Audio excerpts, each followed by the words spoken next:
Hello everyone, welcome to all. आज इस video में हम मैट्रिक्स की टाइप्स को डिस्कस करेंगे। लास्ट वीडियो के अंदर भी हमने मैट्रिक्स की टाइप्स डिस्कस की थी, पर जो कुछ रह गई है वो इस वीडियो के अंदर हम कवर अप करेंगे। तो हमारी फर्स्ट जो है टाइप है, कौन सी है मैट्रिक्स की? Involuntary matrix.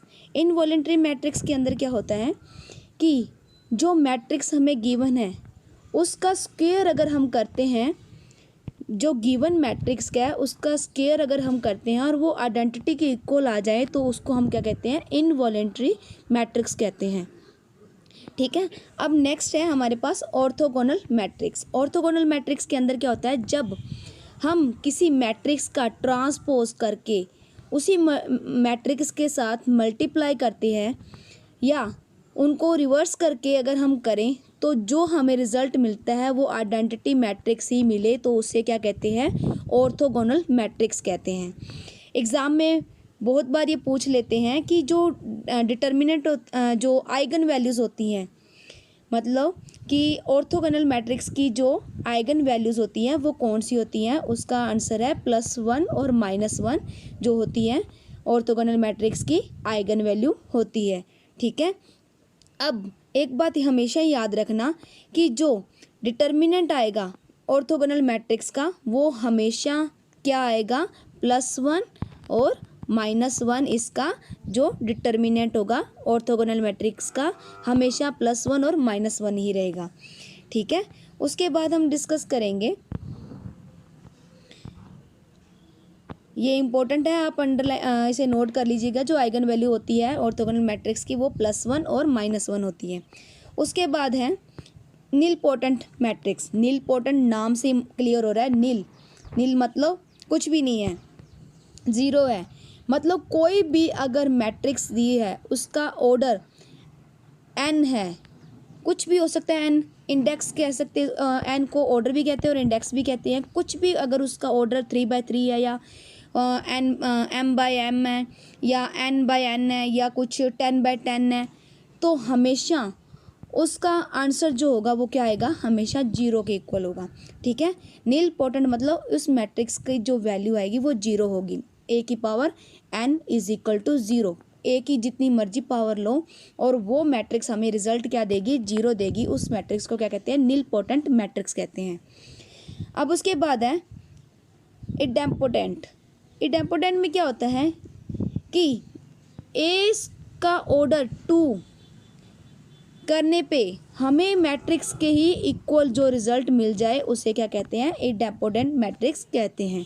ठीक है, ये कंडीशंस जो हैं याद रखना, इन्हीं में कन्फ्यूज़न होती है। ठीक है, अब उसके बाद हम बात करेंगे पीरियोडिक मैट्रिक्स के बारे में। पीरियोडिक मैट्रिक्स मतलब पीरियड दिया होगा। जैसे कि अब इडेम्पोटेंट मैट्रिक्स है, उसके पास क्या है? a की पावर 2 है = a आ रहा है। जब इसका अगर पीरियोडिक फाइंड करना है तो 1 + 1 = a। ठीक है, तो इसका जो पीरियड होगा वो क्या होगा? 1 होगा। आगे इस पीरियोडिक मैट्रिक्स की हम डेफिनेशन देखते हैं कि है क्या एक्चुअल में। ठीक है, तो पीरियोडिक मैट्रिक्स के अंदर क्या होता है? इसकी कंडीशन क्या है? a का जो ऑर्डर है वो कितना दिया हुआ है? r+1 दिया हुआ है। r क्या है इसमें? पीरियड है इसका भी। ये मैट्रिक्स का जो पीरियड क्या है, कितना है, वो r जो रिप्रेजेंट करेगा उसको। ठीक है, तो वो किसके इक्वल आएगा? a के इक्वल आएगा। ठीक है, जो मैट्रिक्स का ऑर्डर है या इंडेक्स है वो क्या होगा? r+1 होगा और वो रिजल्ट क्या देगा? हमें a देगा। ठीक है, उसे क्या कहते हैं? आर को क्या कहते हैं? पीरियड कहते हैं उस मैट्रिक्स का। ठीक है, इंडेपेंडेंट में देखो हमने क्या किया था? ए का स्क्वायर है, तो ए का स्क्वायर को हम कैसे लिख सकते हैं? इसका पीरियड क्या होगा? 1 + 1 = a है, तो इसका पीरियड क्या आ गया? हमारे पास 1 आ गया। मतलब आर की जो वैल्यू है वो 1 आ गई है। ठीक है, तो ये क्लियर हो गया होगा आपको। उसके बाद हम बात करेंगे, जैसे एक और एग्जांपल ले लेते हैं पीरियोडिक की ही। अगर हमारे पास क्या है? a की पावर 3 है = a दिया हुआ है। आपको पूछ ले एग्ज़ाम में कि इसका ऑर्डर क्या होगा और पीरियड क्या होगा, आपने बताना है। तो आप क्या करोगे कि a की पावर 2 + 1 कर दो इक्वल टू ए ले लो, ठीक है। तो ये जो रिप्रेजेंट किसको करेगा, आर को रिप्रेजेंट करेगा, और आर क्या होता है, पीरियड ऑफ ए मैट्रिक्स, ठीक है। अब नेक्स्ट है, इसकी एक और एग्जांपल ली हुई है, वो एज इट इज़ है। आप एग्ज़ाम के अंदर किसी तरह भी क्वेश्चन चेंज होके आ सकते हैं, जैसे a⁻7 दिया हो इधर हमारे पास, तो इसका पीरियड क्या होगा, 6 होगा, ठीक है। अब नेक्स्ट वन है, उसके बाद है नॉर्मल मैट्रिक्स की बात हम करते हैं कि नॉर्मल मैट्रिक्स होती क्या है। अगर किसी का भी ये देखो a⁻, जो दिया हुआ है थीटा दिया हुआ है, ये होता है इसका ट्रांस कॉन्जुगेट। ए थीटा किसको रिप्रेजेंट करता है, ट्रांस कॉन्जुगेट को रिप्रेजेंट करता है, और कॉन्जुगेट ट्रांसपोज जिसे हम कहते हैं, ठीक है। नॉर्मल मैट्रिक्स के अंदर क्या होगा, जो ए का ट्रांस कॉन्जुगेट है इनटू कोई भी मैट्रिक्स है, वो इक्वल टू हमें इन दोनों का रिजल्ट जो है सेम आएगा, ठीक है। इन दोनों का रिजल्ट जो है सेम आएगा, तो उसे हम क्या कहते हैं, नॉर्मल मैट्रिक्स कहते हैं। इसमें क्या होगा, अगर ए दिया हुआ है हमारे पास, कोई भी मैट्रिक्स दी हुई है, एक अगर कॉन्जुगेट के अंदर या कुछ भी ऐसे ट्रांस कॉन्जुगेट या कॉन्जुगेट के अंदर कुछ भी आ जाए, तो मैट्रिक्स के अंदर हमेशा कॉम्प्लेक्स क्वांटिटी जरूर आएगी, कॉम्प्लेक्स एलिमेंट्स जरूर आएंगे। जैसे यहाँ पे ये दिखाई दे रहा है 3 + आयोटा, ये आयोटा दिखाई दे रहा है। तो पहले क्या करना है, अगर ट्रांस कॉन्जुगेट के अंदर चेंज करना है, तो पहले रोज़ को कॉलम में चेंज करो, रोज़ को कॉलम में चेंज करके साथ के साथ आपने क्या करना है, आयोटा को माइनस आयोटा के अंदर चेंज करना है, ठीक है। तो ये क्या बन जाएगी, कॉन्जुगेट ट्रांसपोज बन जाएगी ये मैट्रिक्स, ठीक है। उसके बाद है नेक्स्ट हमारी है यूनिटरी मैट्रिक्स। यूनिटरी मैट्रिक्स कौन सी होती है, जैसे नॉर्मल में दोनों इक्वल आने के बाद क्या हुआ था, इक्वल आ रहे थे, पर यहाँ पे यूनिटरी आ रहा है। यूनिटरी का मतलब क्या होता है, आइडेंटिटी मैट्रिक्स हमें मिल जाएगी। कोई भी मैट्रिक्स जो है बाद में क्या रिजल्ट देगा, ये दोनों हमें आइडेंटिटी ही देगा, ठीक है। जो यूनिटरी मैट्रिक्स हमेशा क्या होगी, नॉर्मल होगी। Unitary matrix is always normal, but normal matrix कब मे और may not be unitary. Normal matrix हो भी सकती है यूनिटरी और नहीं भी हो सकती, पर जो यूनिटरी मैट्रिक्स है वो ऑलवेज क्या रहेगी, नॉर्मल रहेगी, ठीक है। ये एग्जांपल उसी तरह ही सोल्व की हुई है, ठीक है। उसके बाद है उसके बाद हम बात करेंगे सिंगुलर मैट्रिक्स के बारे में।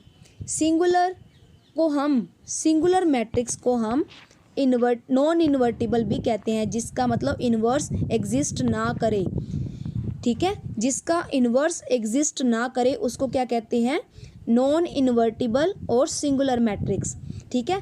इस मैट्रिक्स के अंदर क्या होगा, अगर हम किसी भी गिवन मैट्रिक्स का डिटर्मिनेंट अगर हमें 0 मिल जाए, तो हम कह सकते हैं कि वो मैट्रिक्स क्या है, सिंगुलर मैट्रिक्स है। अगर कोई गिवन मैट्रिक्स है तो उसका अगर हमें डिटर्मिनेंट 0 मिल जाए, इट मीन्स वो कौन सी मैट्रिक्स है, सिंगुलर मैट्रिक्स है। हमारे पास एक एग्जांपल दी हुई है जिसके अंदर हमने क्या करना है, अल्फ़ा की वैल्यू फाइंड करनी है। एक मैट्रिक्स दी हुई है जिसके अंदर हमने अल्फ़ा की वैल्यू फाइंड करनी है, और हमें ये कहा हुआ है कि जो ए है वो क्या है, एक सिंगुलर मैट्रिक्स है, ठीक है। तो देखते हैं कैसे। अब सिंगुलर मैट्रिक्स है तो कंडीशन क्या अप्लाई करेंगे, जो ए है उसका हम डिटर्मिनेंट क्या कर देंगे, 0 कर देंगे, ठीक है, इक्वल टू 0 कर देंगे। तो हम इस तरह से आपको जो डिटर्मिनेंट है आपको लेना आता है, कैसे डिटर्मिनेंट हम फाइंड करते हैं, ठीक है। तो आप देखते हैं 1 बाय 1 कैसे हमने डिटर्मिनेंट निकाला हुआ है। डिटर्मिनेंट सोल्व करने के बाद हमारे पास जो अल्फ़ा की वैल्यू आएगी वो क्या आ जाएगी, दिस वन, ठीक है। डिटर्मिनेंट आप इजीली फाइंड कर लोगे, पर आपने याद रखना है जो डिटर्मिनेंट है उसको इक्वल टू 0 कर देना, ताकि आपको अल्फ़ा की वैल्यू मिल सके। उसके बाद है हमारा नेक्स्ट जो है वो है नॉन सिंगुलर मैट्रिक्स के ऊपर। नॉन सिंगुलर मैट्रिक्स कौन सी होती है, इसे इन्वर्टिबल मैट्रिक्स भी कहते हैं, ठीक है। सिंगुलर मैट्रिक्स के अंदर क्या था, जो डिटर्मिनेंट था वो इक्वल टू 0 लिया था, पर नॉन सिंगुलर के अंदर क्या हो जाएगा, जो डिटर्मिनेंट होगा वो नॉट इक्वल टू 0 होगा। आप इस तरह से किसी भी मैट्रिक्स को आइडेंटिफाई कर सकते हो कि कौन सी सिंगुलर है, कौन सी नॉन सिंगुलर है।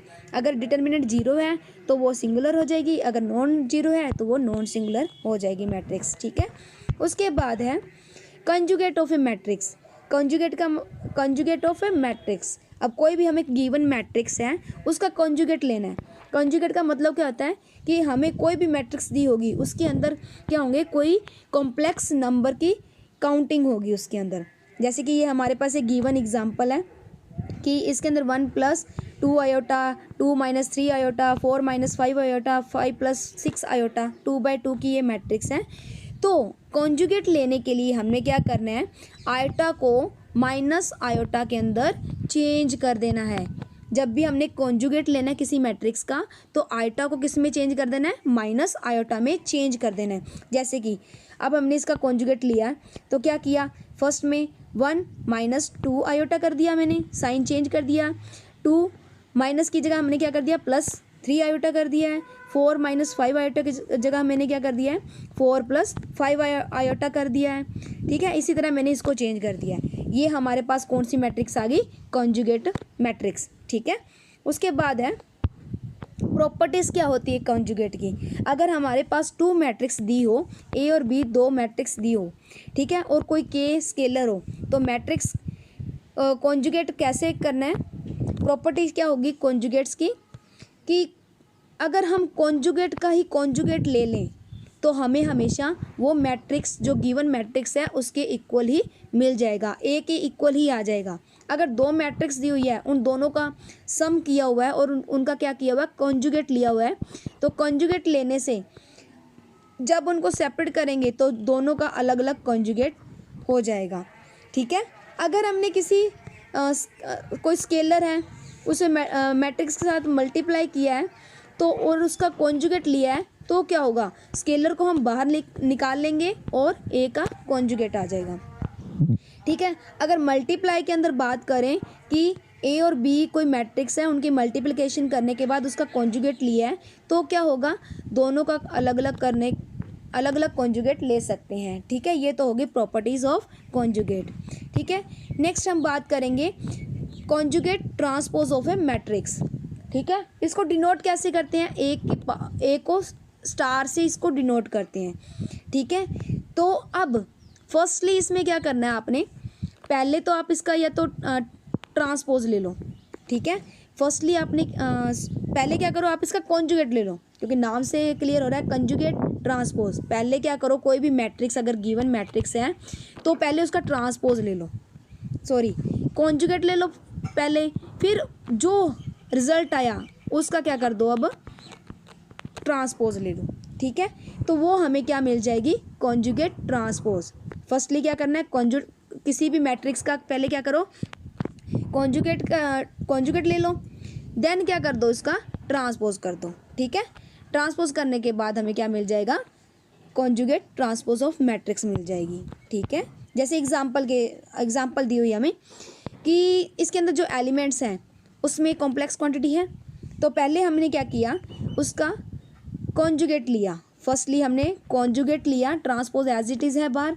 पहले क्या करेंगे, आयोटा को किस में चेंज कर दिया हमने, माइनस आयोटा के अंदर चेंज कर दिया है। ठीक है, ए प्लस आयोटा था तो हमने क्या कर दिया, ए माइनस आयोटा, ए इधर माइनस आयोटा था तो इधर क्या कर दिया हमने, ए प्लस आयोटा कर दिया। उसके बाद जब हम ट्रांसपोज लेंगे तो क्या करेंगे, रोज़ को कॉलम में चेंज कर देंगे या कॉलम को रोज़ के अंदर चेंज कर देंगे। तो हमारे पास जो मैट्रिक्स आएगी वो इस तरह से आएगी, जिसे हम क्या कहेंगे हम इसको कॉन्जुगेट ट्रांसपोज मैट्रिक्स कहेंगे। ठीक है, इसको हम इस तरह से डिनोट करते हैं। अब नेक्स्ट है हर्मिशियन मैट्रिक्स। हर्मिशियन मैट्रिक्स कौन सी होती है, एक स्क्वायर, कोई भी स्क्वायर मैट्रिक्स है हमारे पास, ठीक है, वो कब हर्मिशियन होगी, जब वो कंजुगेट ट्रांसपोज मैट्रिक्स के इक्वल आ जाए। कंजुगेट ट्रांसपोज मैट्रिक्स क्या थी, ए का कंजुगेट और उसका ट्रांसपोज, जो मैट्रिक्स है वो किसके इक्वल आ जाए, कंजुगेट ट्रांसपोज ऑफ मैट्रिक्स के इक्वल आ जाए, देन हम क्या कहेंगे, वो हर्मिशियन मैट्रिक्स है। ठीक है, उसे क्या कहेंगे हम, हर्मिशियन मैट्रिक्स। उसके बाद है स्क्यू हर्मिशियन मैट्रिक्स। कहते हैं अब स्क्यू हर्मिशियन मैट्रिक्स हम कब कहेंगे इसको, जब जो हमारे पास जो गिवन मैट्रिक्स है वो माइनस ऑफ देखो इधर क्या आ रहा है, माइनस ऑफ कॉन्जुगेट ट्रांसपोज आ जाए, उसे हम क्या कहेंगे, स्क्यू हर्मिशियन मैट्रिक्स। अब जो भी हमें गिवन मैट्रिक्स होगी उसे सोल्व करने के बाद, अगर सोल्व पहले कैसे करेंगे, पहले उसका कॉन्जुगेट लेंगे, फिर उसका ट्रांसपोज करेंगे। जब ट्रांसपोज करने के बाद अगर आगे नेगेटिव साइन आ जाता है तो उसे हम क्या कहेंगे, स्क्यू हर्मिशियन मैट्रिक्स कहेंगे। ठीक है, आज के लिए इस वीडियो में इतना ही। Do like and subscribe my channel.